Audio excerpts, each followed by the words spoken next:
I think that excellence can and does exist at every level, and it shouldn't matter whether you're flipping, foie gras or burgers, really. I think to cook well, Anthony Huckstep, you've got to want to cook well. This is the Deep in the Weeds podcast. I'm Anthony Huckstep. On Tuesday, Queensland finally opened its borders. With international travel still in doubt and the sun shining, people are eager to travel Australia and enjoy the hospitality of our great country. After the devastation of bushfires, followed by a pandemic, what sort of summer should we expect down under? Alastair McCleod is the chef and owner of Al'FreshCo Catering in sunny Queensland. Alastair, how are you going? The mellifluous tones of Anthony Huckstep. Nice to talk to you, sir. I am very well. Well, it's great to have you here. The borders have just opened. It's nice and warm up there today. How are you feeling about that? I think with a bit of sort of caution, I think it's a very good thing. The borders were closed for a very long time up here. We've been very conservative in our handling of this. I'm sure some schools of thought would say that's served us well. But there's a lot of people here very happy. What sort of impact has the borders being closed had on Queensland businesses? I suppose it depends which market you are in. I mean, I was up doing a cooking thing in a place called Yeppoon, just sort of out to the coast from Rockhampton. And I was asking a couple of restaurateurs there how they were going, and they were saying, do you know what, Alastair, it's been like Christmas for the last 8 months. Maybe not the last 8 months, but certainly since, we opened up again, people have been, really exploring their own backyard, and they have been as full as a doctor's wallet, full as a state school hat rack, the hotels, the restaurants, the cafes. And they were going, they felt a bit guilty saying it almost, but they were going, this has been very good. But then if you're a restaurant in the CBD, I don't know, you've talked to many of the chefs. I heard you talking to Jake Nicholson a wee while ago. And, it's a real struggle. They've had to really be innovative and dynamic with their offering to keep revenue flowing. You do many things across food. What sort of impact has this year had on what you do? I mean, we have a catering business. That's my main hat, Anthony Huckstep. And, initially, mid sort of May, it was a wipeout, absolute wipeout.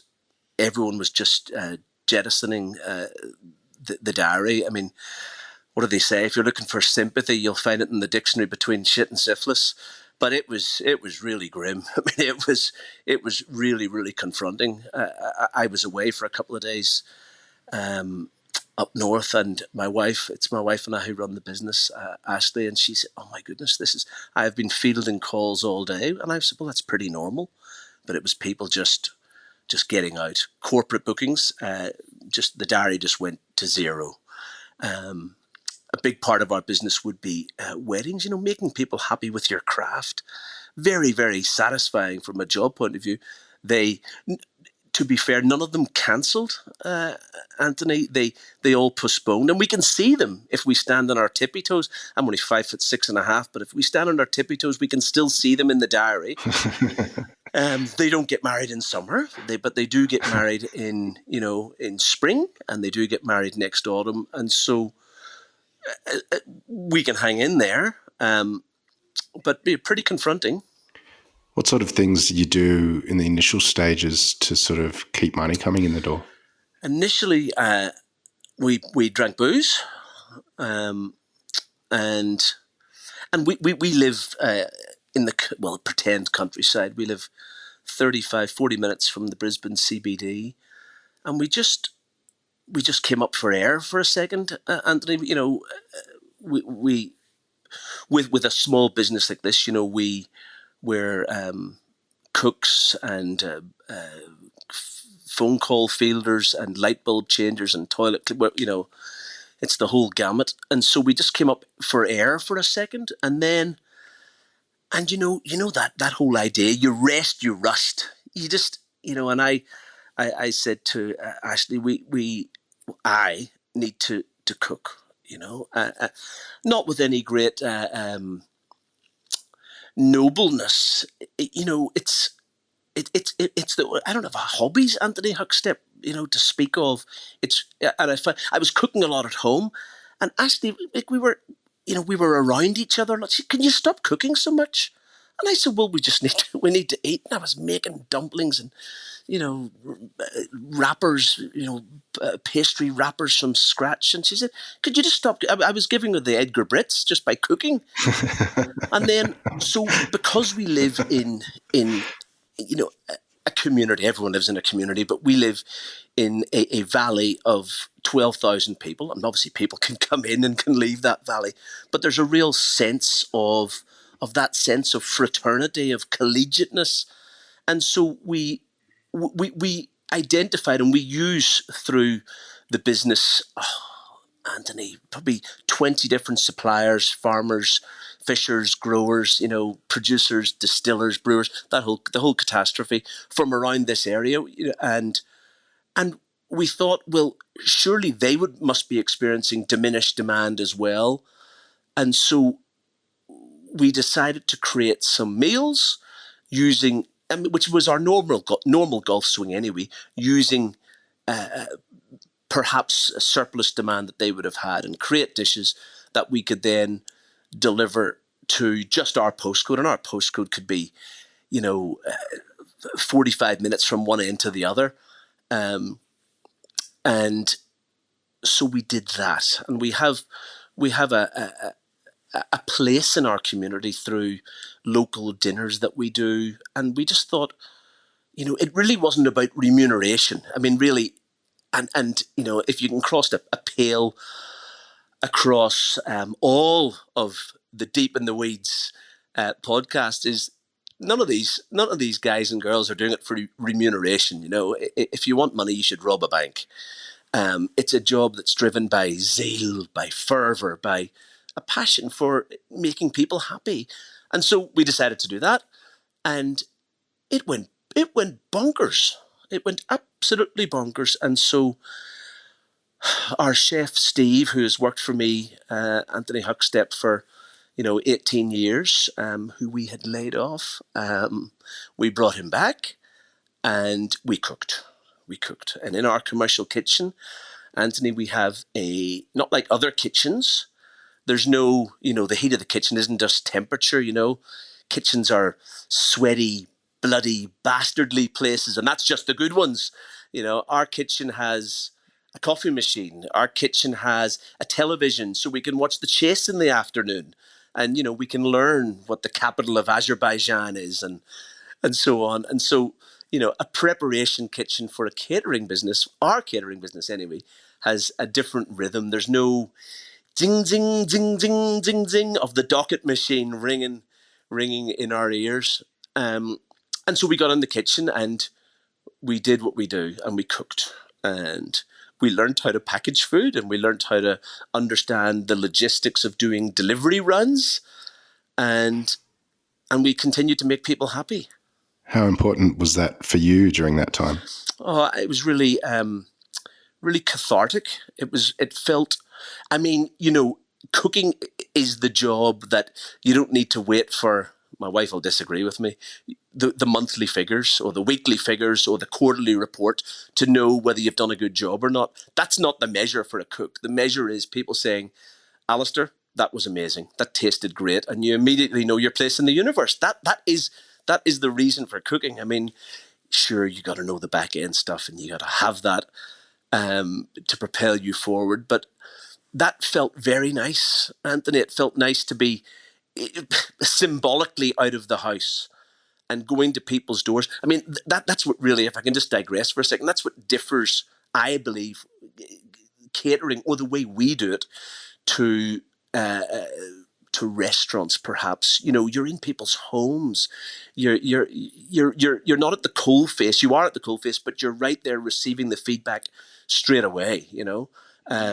You're doing the after they've bought their house and their car, their wedding's probably the most thing they've ever spent their money on in their life, and so it's it's a really euphoric day, and it's a lovely thing to be a part of, to make people happy like that, and so to then do it on this small scale with $22 meals, and seeing people, some were doing it as a treat, and we told them, hey, stick it on your nice plates. Don't be sitting in front of the television. Get a nice get a nice tumbler of that Pinot Noir or Fiano or whatever the kids are drinking, and sit at the table and talk and share and break bread and do all that sort of stuff. And so they were part of their cooking instructions, their reheating instructions, where this is how we want you to enjoy this food. It's produce from the valley you live in, prepared by people who live in this valley for you. This lovely sort of idea of a loop. And so some people were doing it for a treat. Some people will, to this day, Anthony Huckstep, we are feeding them, and they have decided that they're over it, and we are feeding them 7 nights a week, and it's a beautiful thing, and it makes you understand what cooking, or what the craft of cookery gives you and what it doesn't give you. It's not about dots and foams and airs and gels and symphonies and cutting things into rhombuses and parallelograms. It can be all of those things, but it's making people happy. But then there's other people who are supporting us for simply that. They are not in a condescending way. They're doing it to support us. They're doing it to actually to they're part of a community, and they think, well, we're going to spend money with you, Al. We're going to get our hair cut at Scotty Barbarino's in the main street in Samford. We're going to get our car serviced there. We're going to buy our mushrooms from Maddie, our silver beet from Liam, all that sort of stuff. And if you called them tomorrow and said, hey, what did you eat from Alastair last night? They probably couldn't remember, but they would say, but we supported. And that's a broad, holistic sort of sense, a positive message that's come out of this, I think. There's restaurants, and then there's great restaurants, and the same with caterers. There's caterers and great caterers. What makes a great catered event? I think if I can preface my answer by saying, no cook, this is my words, not speaking for anyone else, is no cook wants to be the chef of a catering business any more than they want to be the chef of a prison, a hospital, a cruise ship. It's not the vanguard, and I know that. You're not, with flames, and you're cooking that meal for that person right away. There is a different set of sort of sensibilities and processes that have to happen.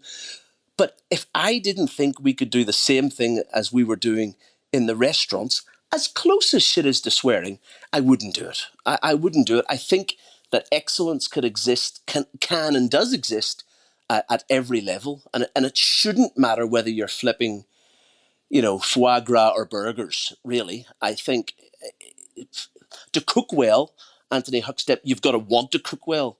And I have actually never enjoyed my cooking so much. I enjoy the control of it. I enjoy the fact that this week we've got 5 jobs on this week. Tomorrow night I'm going to a little medical clinic, and I know exactly how many people I'm going to feed. I know what the dietary requirements are.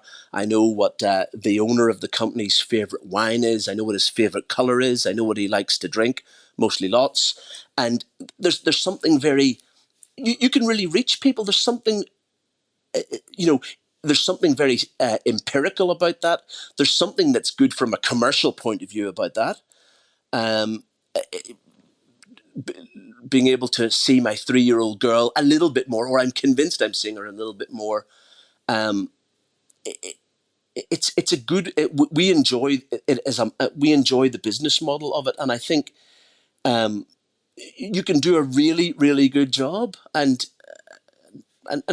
ultimately, you're doing the same thing. You're making people happy with your craft.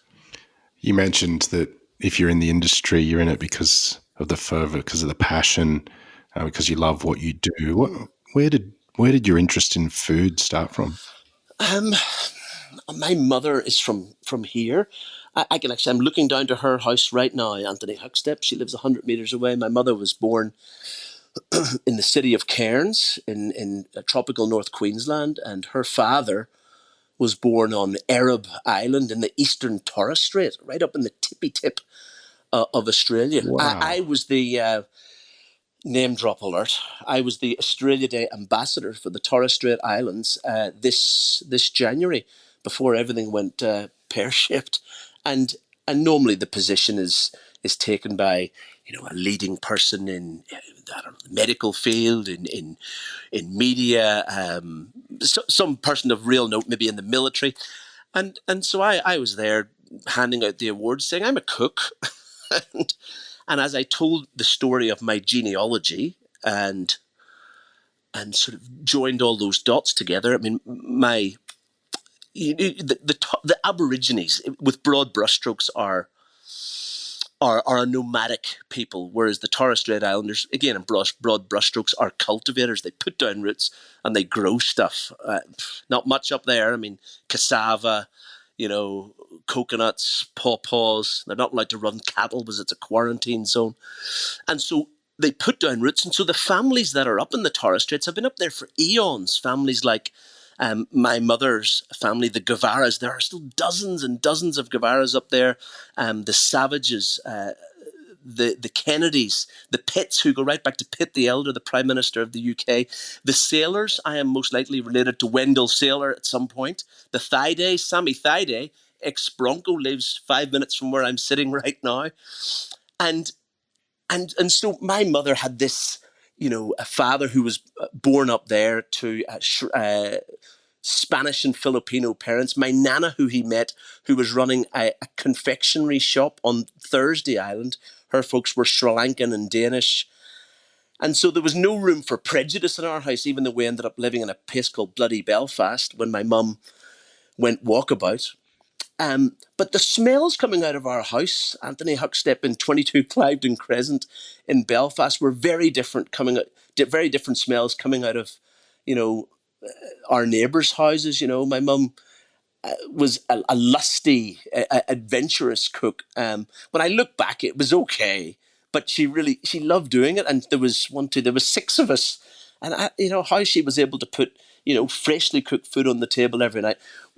Was that a catalyst? Well, it's there. You're the sum of your parts. And, I started cooking at the age of 19. I moved over to Scotland, cooked there for a while, cooked in London for a while, moved back to Scotland and worked in a place that is still there to this day called the Ubiquitous Chip, run by a fellow who was working in the whiskey trade, Ronnie Clydesdale. And so he was always entertaining people in restaurants. And I thought, Jesus, all you get in restaurants in Scotland is deep fried food, and every restaurant serves chips. So he opened his restaurant, called it the Ubiquitous Chip, and still to this day, of course, they don't serve chips. There's no fryer in the kitchen. And he would serve, truckle cheddar from Mull. He would serve, mussels from Locke. He would serve uig.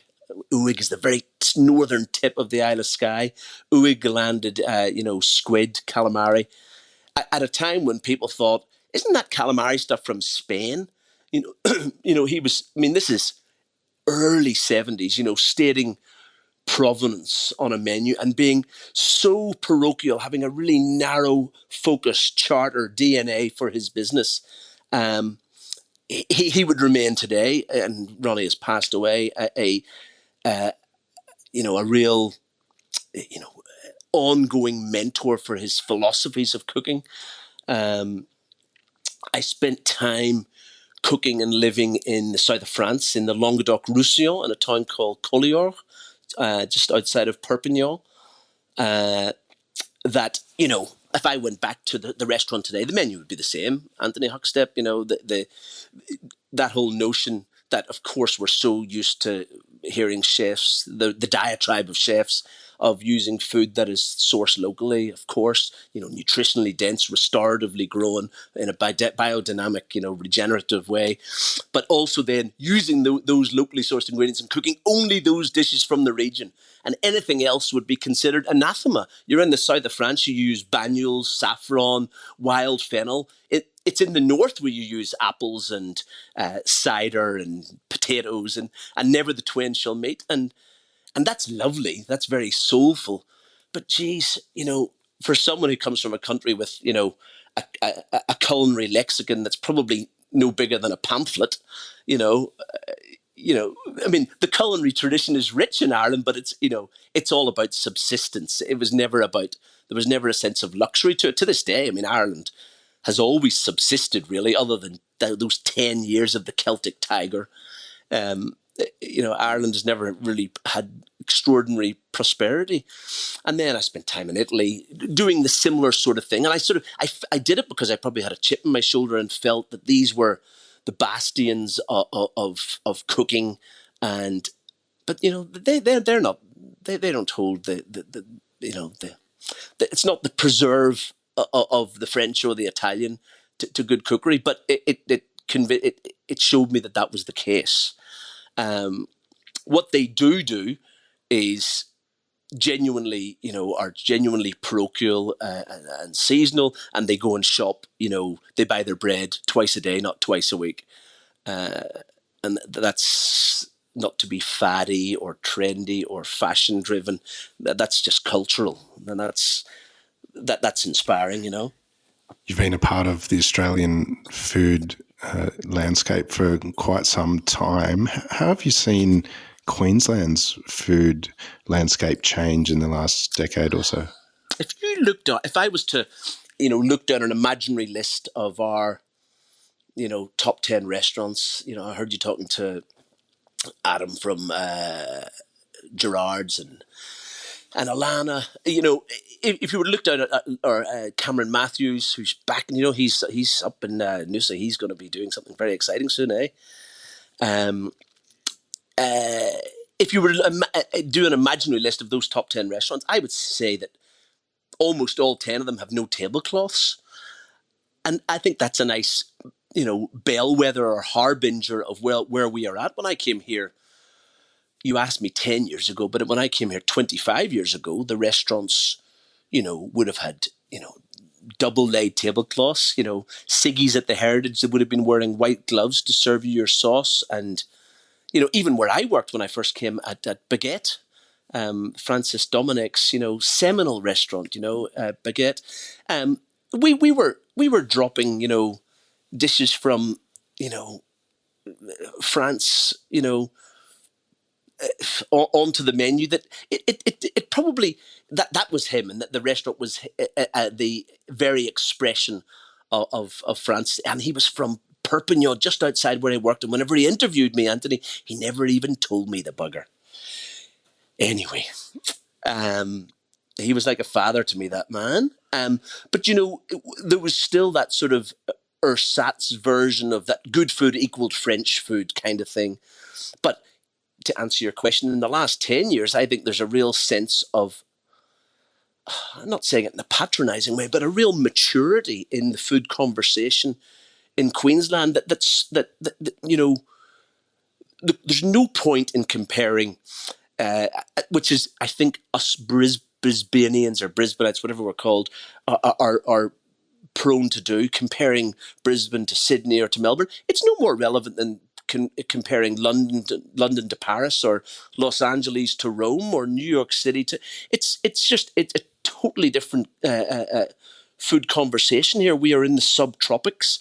We are more casual, but all those cooks in that list, that top 10 list, have travelled the world and have been to bigger food centres and have synthesised and distilled everything they have learnt, but have then applied it to where they are in the world. And so you're saying, I'm not in any great rush to say we've got a clearly defined identity, but I think the aspiration, the perspiration should be that when you open a menu, irrespective of what your style of cooking is, whether you're into the rhombuses and parallelograms, is you should know what season it is, and you should know what season it is, and you should know where you are in the world without the menu being overly verbose with stating provenance. You should have you should have a sense of where you are, and I think that's where we're arriving at, and that's a really good thing. It's less about the chef's ego and bombast. That's still important, I think. You still need to have a bit of that. That propels you. But it does seem to be about shining the light on the real stars of the show, and that is the season and the produce available. And that makes sense from it makes sense for the business's point of view. Because I think, it's interesting. I think when I talk to people, when I do cooking demonstrations or some such, Anthony Huckstep, people are asking me, they don't say, hey, how did you cook that? They say, where did you get that from? There's a real undercurrent of people giving consideration for what they're putting in their body.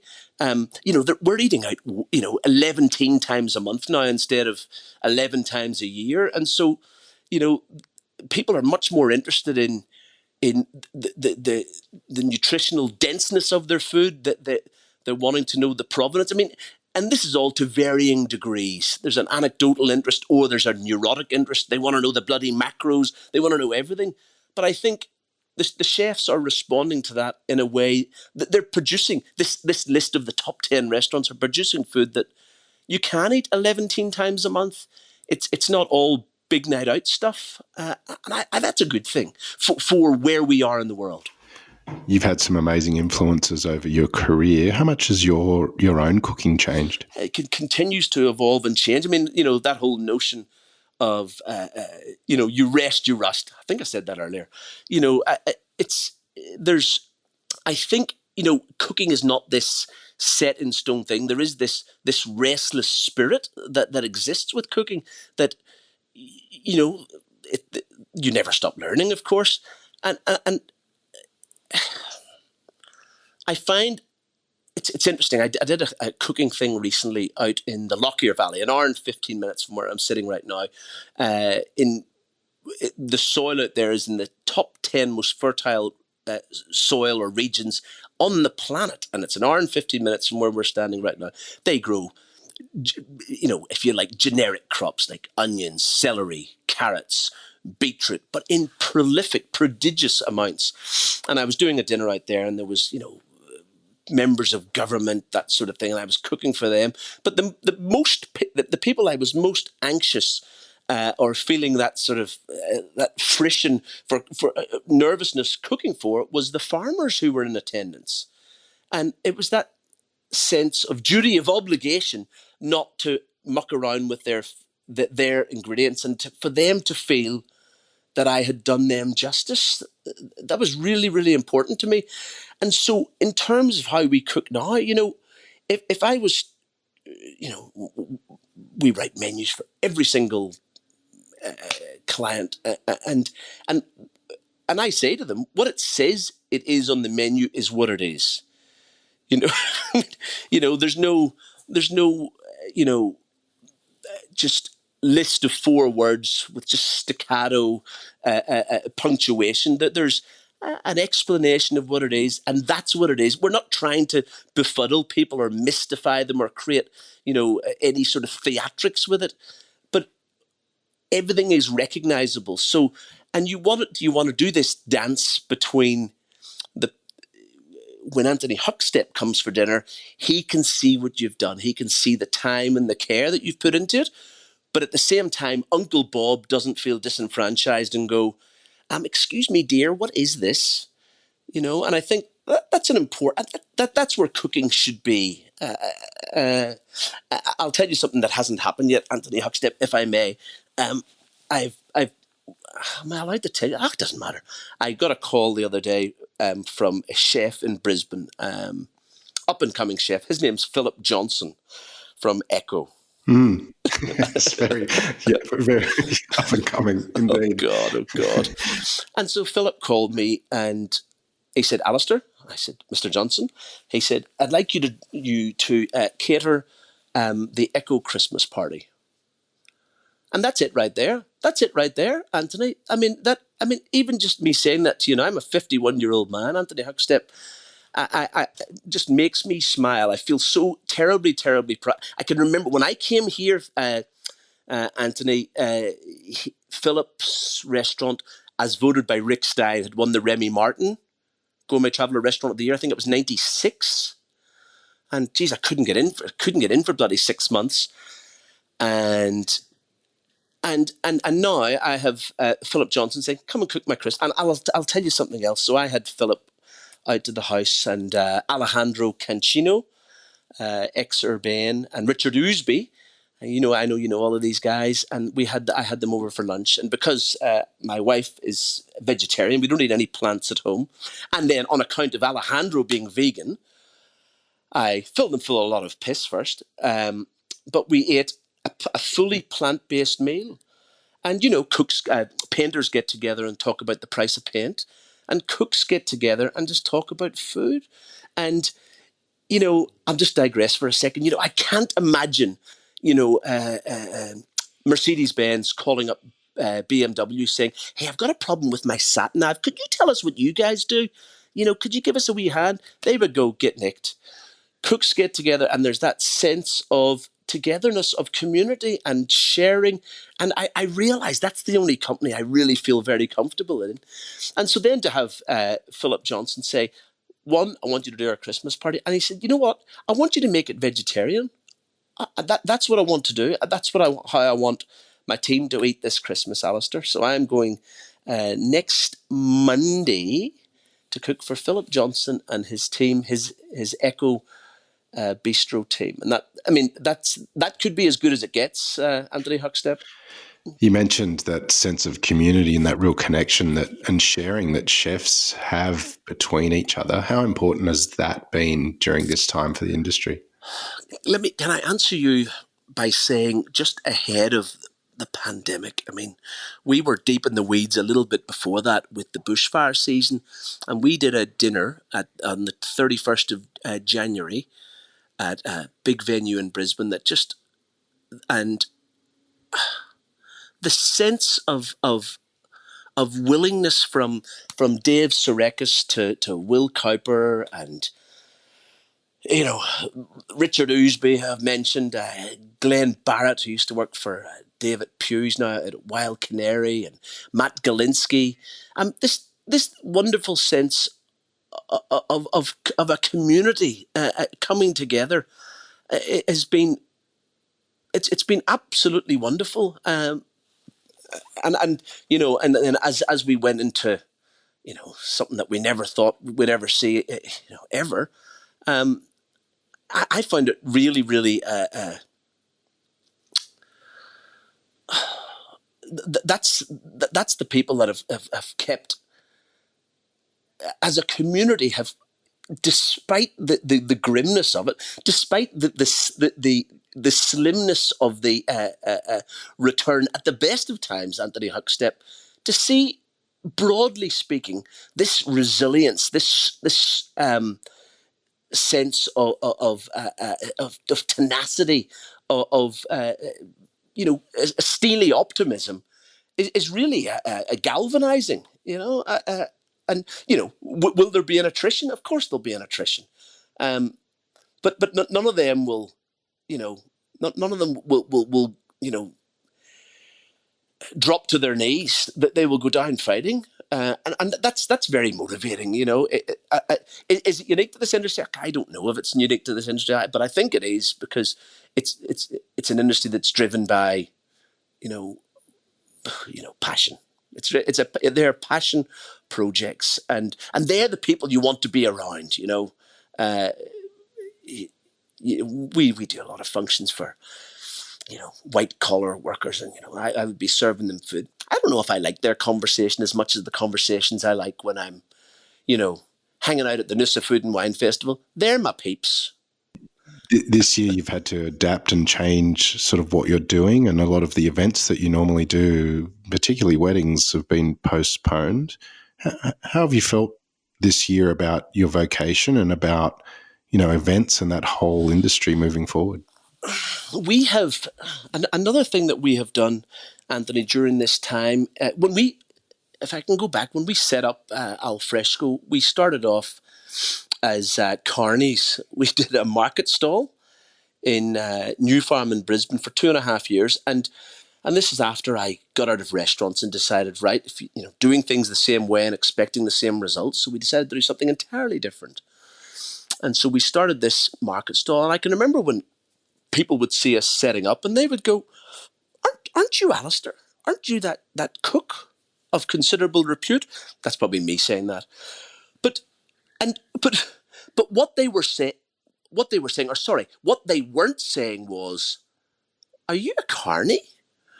And and there's a dent to the ego there, if you like, for 10 minutes.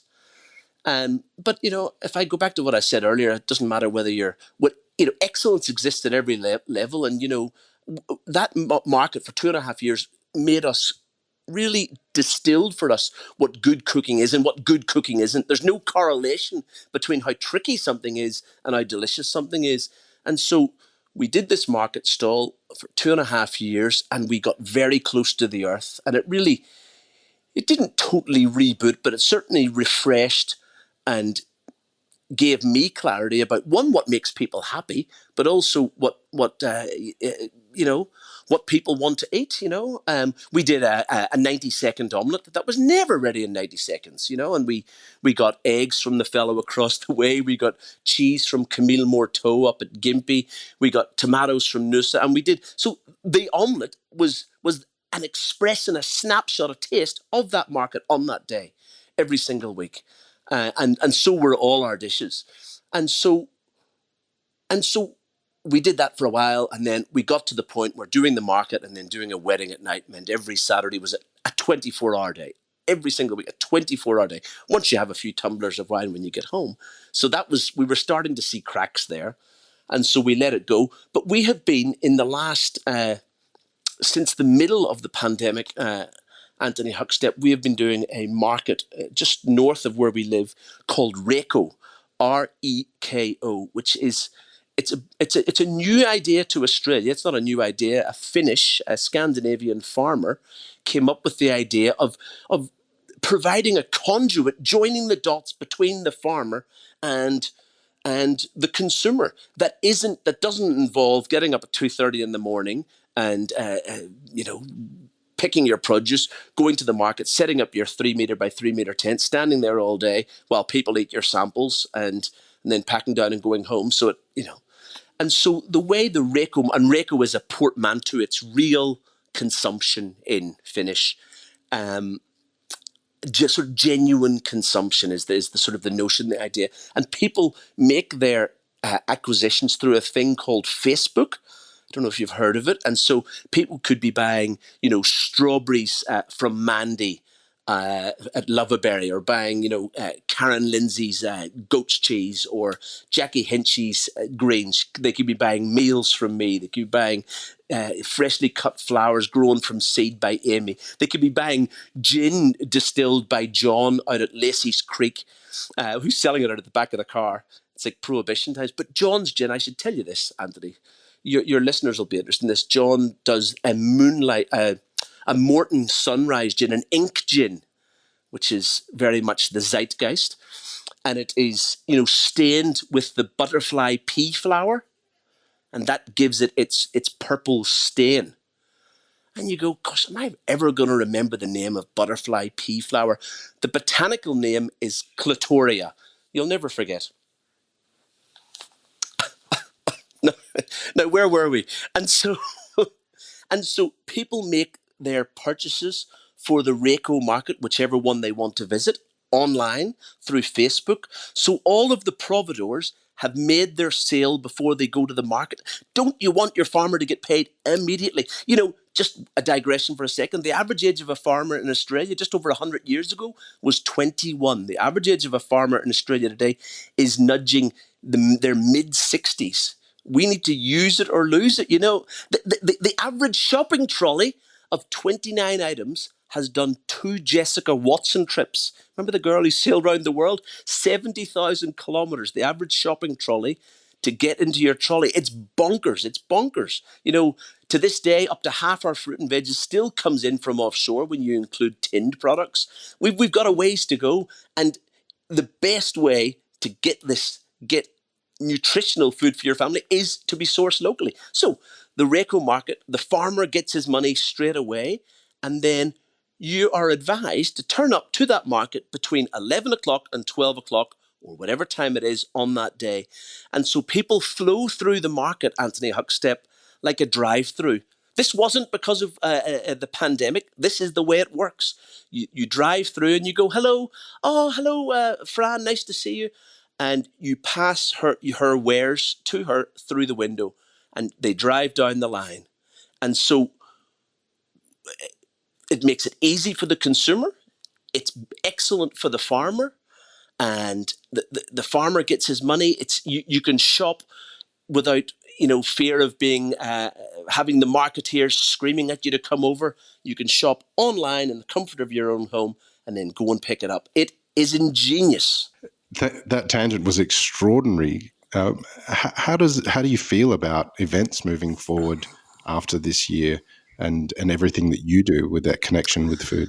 In terms of how I see events moving forward, the benefit of being a caterer, I can see it, Anthony Huckstep. I can see the diary. If there's a big AFL game on at the GABA, for example, and you're in a restaurant, you're going to feel it. But I can see what's in my diary. I can see what's coming, and it's looking okay. I mean, who knows? Who knows what's going to happen?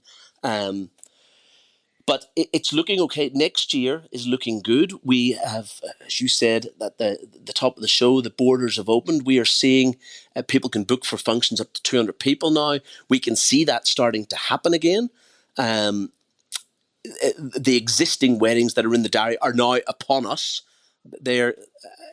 So it seems to be return. I think people, we are creatures of habit, and I think it's such a embedded part of our culture to spend our money the way we do, and I think we're seeing, if I can give you a taste of what we're seeing in the immediate future, normally,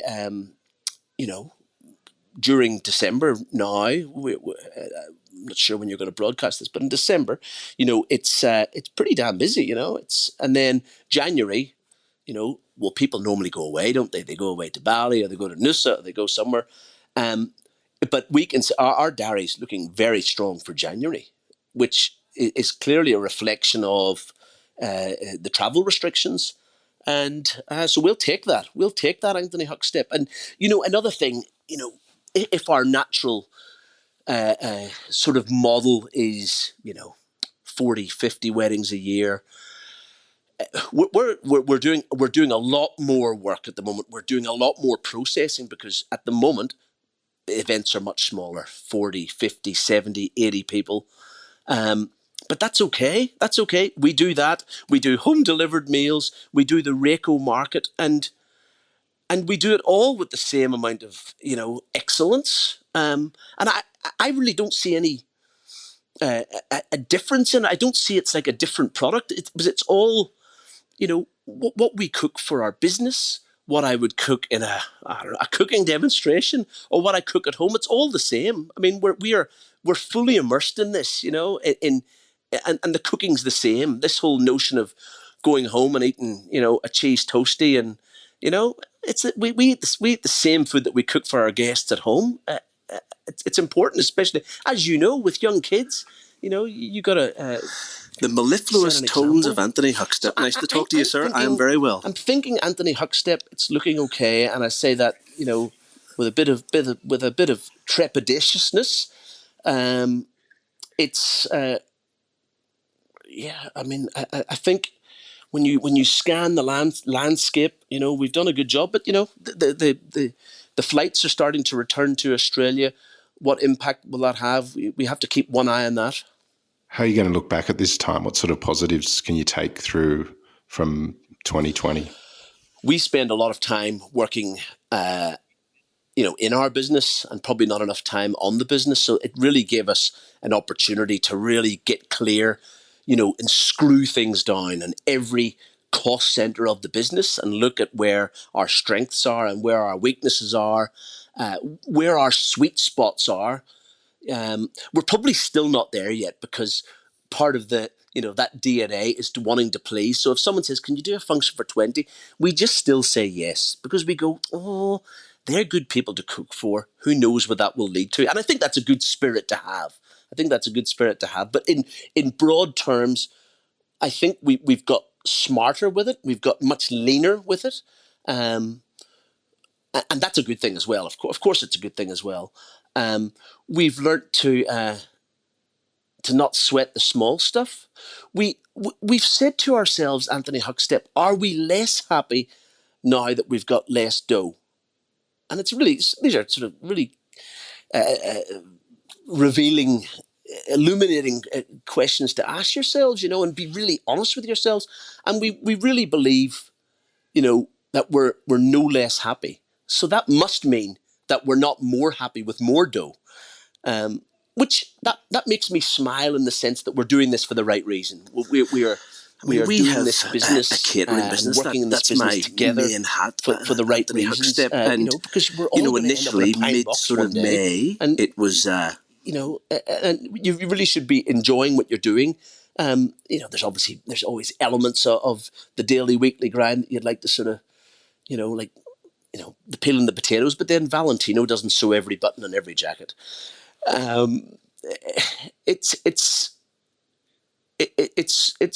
It's made us more empathetic. It's given us more gratitude, and it's made us more mindful.